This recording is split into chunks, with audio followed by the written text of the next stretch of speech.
Hola, ¿qué tal? Bueno, vamos a continuar con el tema adicciones. Ya en otro video había hecho como una introducción del tema, entonces avancemos por el lado de lo que es la enfermedad, ¿no?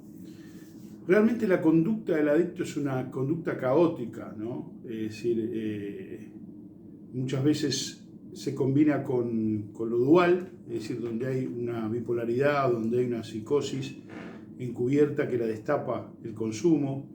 Pero esa conducta caótica hace que la enfermedad sea así, es como una explosión que enchastra todos los aspectos de la persona, tanto el cuerpo físico como todo lo imaginario, todo lo mental y lo espiritual especialmente. Entonces hay que hacer un abordaje. Yo, por suerte, quiero transmitir en estos minutos un modelito básico que hay que saber para poder realmente entrar en un proceso de curación.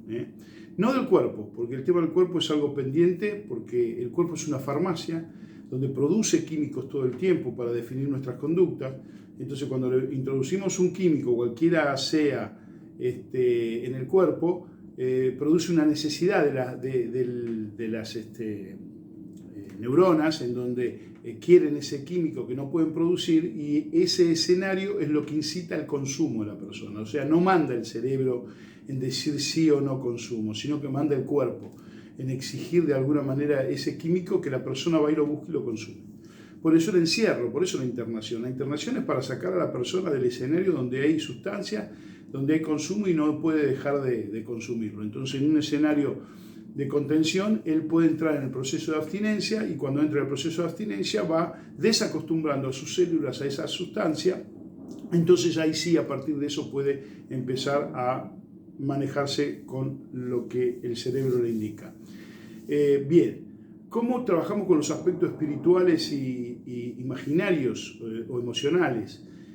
Por un lado, hay algo que es clave, que tiene que ver con el sentido de la enfermedad. Yo digo, la enfermedad tiene un sentido. ¿Para qué viene? ¿Qué viene a manifestar? Entonces acá yo lo relaciono con lo que es un trauma base.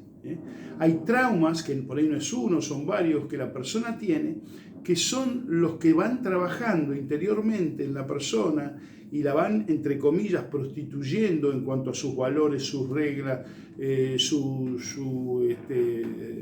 forma de ser y demás que fue aprendiendo en la vida, porque la sustancia o la adicción se engancha con estos traumas base. Si yo no trabajo el trauma base y lo desmonto y lo puedo sanar, no curo la enfermedad. ¿Por qué si la enfermedad se quiebra cuando yo trabajo el trauma base? Porque no tiene más sentido de ser. Es decir, no tiene por qué estar. Porque ya no está lo que la tiene viva, lo que la mantiene unida, que son los traumas base.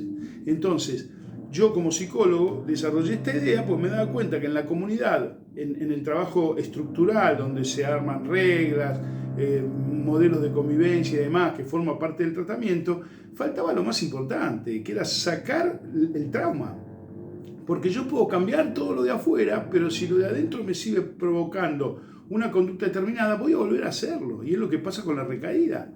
¿Por qué recaigo? Porque el trauma base no se resolvió, se habrá trabajado, se habrá dado vuelta, pero esto requiere toda una técnica para poder hacerlo bien. Y este es un tema importante a saber, que después más adelante lo hablaré.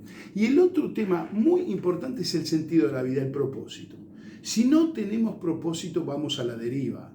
Y la adicción es una enfermedad perfecta para este drama, porque me hace estar en silencio, me hace estar confundido, no me hace ver la realidad que tengo, y me mete en una fantasía que al principio es placentera y después termina siendo súper traumática.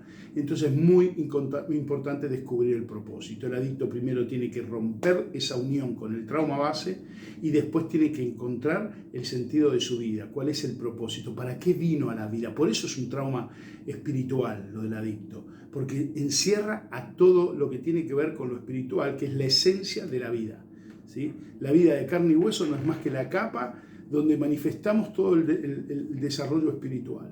Entonces, si yo no descubro el propósito de mi vida, siendo adicto o no siendo adicto, mi vida no tiene sentido. Y si mi vida no tiene sentido, es una vida de sufrimiento. Entonces, con este esquemita yo puedo abordar la enfermedad para encontrar una sanación. Después seguimos.